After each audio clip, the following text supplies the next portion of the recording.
Ready start. यह अच्छा नहीं कि कुश्ती में देश विदेश में भारत का मान बढ़ाने वाले पहलवान धरने पर बैठे हैं। उनकी शिकायतों पर समय रहते सुनवाई और जांच होनी चाहिए थी। उन कारणों की तह तक जाने की ज़रूरत है जिनके चलते पहलवानों को दूसरी बार धरने पर बैठना पड़ा। यह ठीक है कि उनके आरोपों का संज्ञान लेते हुए दिल्ली पुलिस ने कुश्ती महासंघ के अध्यक्ष और भाजपा के लोकसभा सदस्य ब्रजभूषण शरण सिंह के खिलाफ 2 एफआईआर दर्ज कर ली है।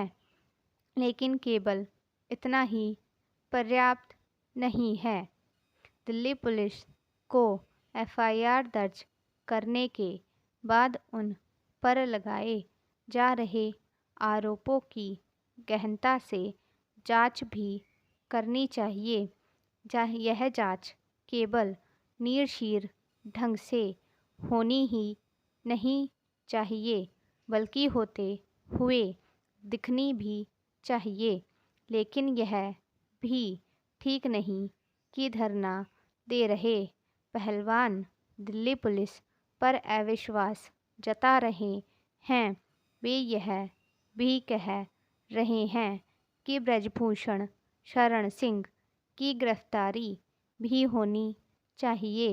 क्या बिना किसी प्रारंभिक जांच के ऐसा किया जाना उचित होगा? यदि पहलवानों को दिल्ली पुलिस पर भरोसा नहीं तो फिर किससे जांच कराई जाए?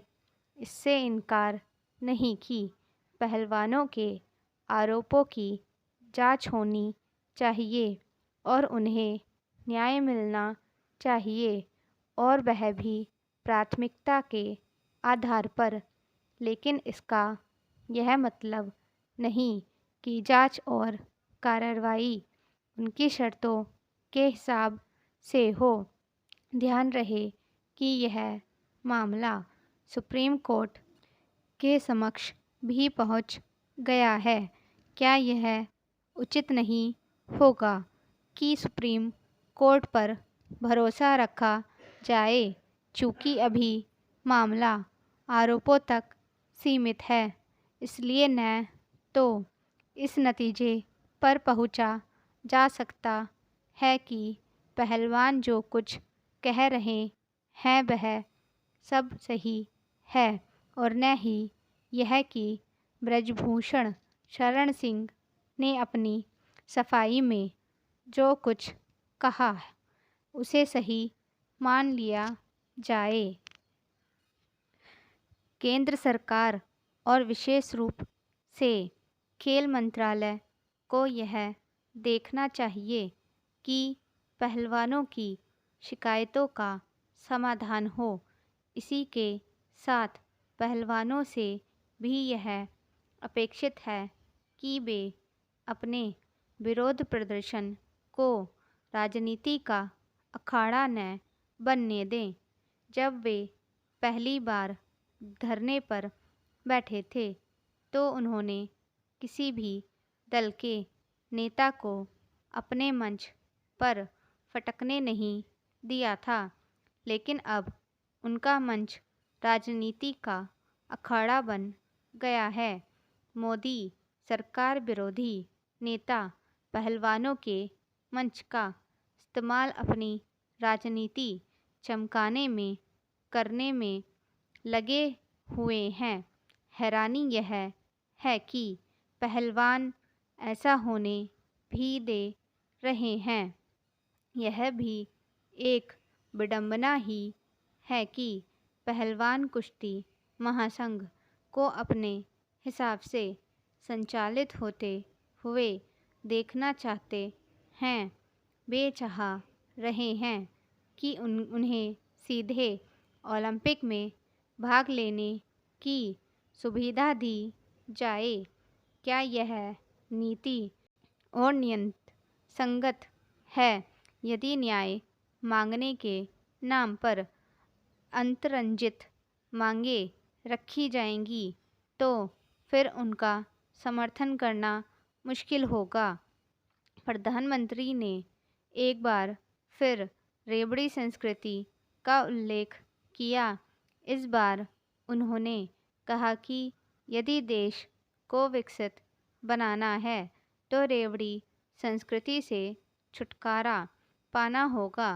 उनकी इस बात से असहमत होना कठिन है, लेकिन विडंबना यह है कि कई राजनीतिक दल रेवड़ी संस्कृति की न केवल पैरवी कर रहे हैं बल्कि उसे बढ़ावा भी दे रहे हैं। जब कभी चुनाव होते हैं तो राजनीतिक दलों में रेवड़ियां बांटने की होड़ लग जाती है ताकि वोटों की हासिल किए जा सके।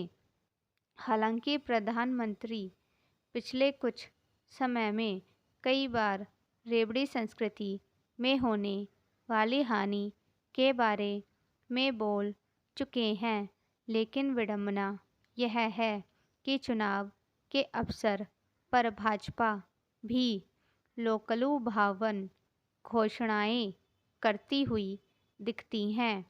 यह एक तथ्य है कि कर्नाटक में कांग्रेस और जनता दल एस के साथ भाजपा भी लोकलुभावन घोषणाएं कर रही है। एक समय था जब रेवड़ी संस्कृति केवल तमिलनाडु तक सीमित थी, लेकिन धीरे धीरे उसने सारे देश में जड़ें जमा लीं। आज स्थिति यह है कि जिस भी राज्य में चुनाव होते हैं वहाँ राजनीतिक दल मुफ्त में सुविधाएं और सामग्री देने की घोषणा करने लग जाते हैं।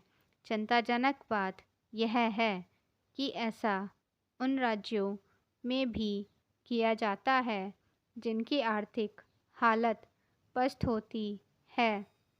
कई बार तो राजनीतिक दल यह जानते हुए भी लोकलुभावन घोषणाएं कर देते हैं कि वे उन्हें पूरा नहीं कर पाएंगे। स्पष्ट है कि जैसे तैसे चुनाव जीतने की ललक में वे आर्थिक अनुशासन की जानबूझकर अनदेखी करते हैं। यह सिलसिला बंद होना चाहिए। लेकिन लाख टके का सवाल यह है कि बिल्ली के गले में घंटी कौन बांधे।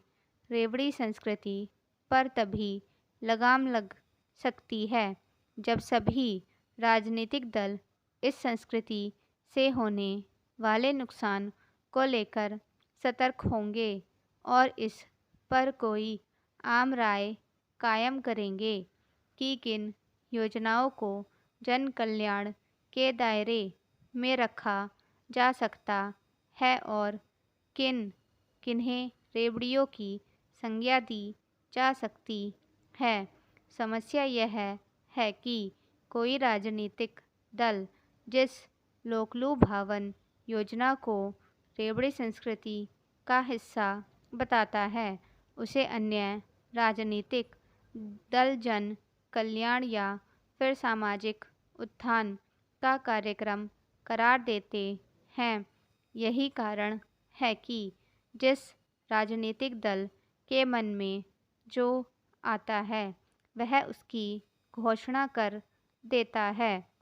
निसंदेह यह समझ आता है कि बेहतर शिक्षा और स्वास्थ्य सुविधाएं प्रदान करने के लिए सरकारें उदारता से धन खर्च करें, लेकिन इसका कोई मतलब नहीं कि ज़्यादा से ज़्यादा सुविधाएं लागत से कम मूल्य पर प्रदान की जाएं और वह भी तब जब राज्य की आर्थिक स्थिति इसकी अनुमति न देती हो।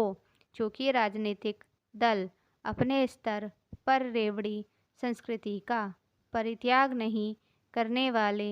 इसलिए उचित यह होगा कि चुनाव आयोग ऐसी कोई व्यवस्था बनाए जिससे वे चुनाव जीतने के लिए अनाप शनाप घोषणाएं न कर सकें। स्टॉप।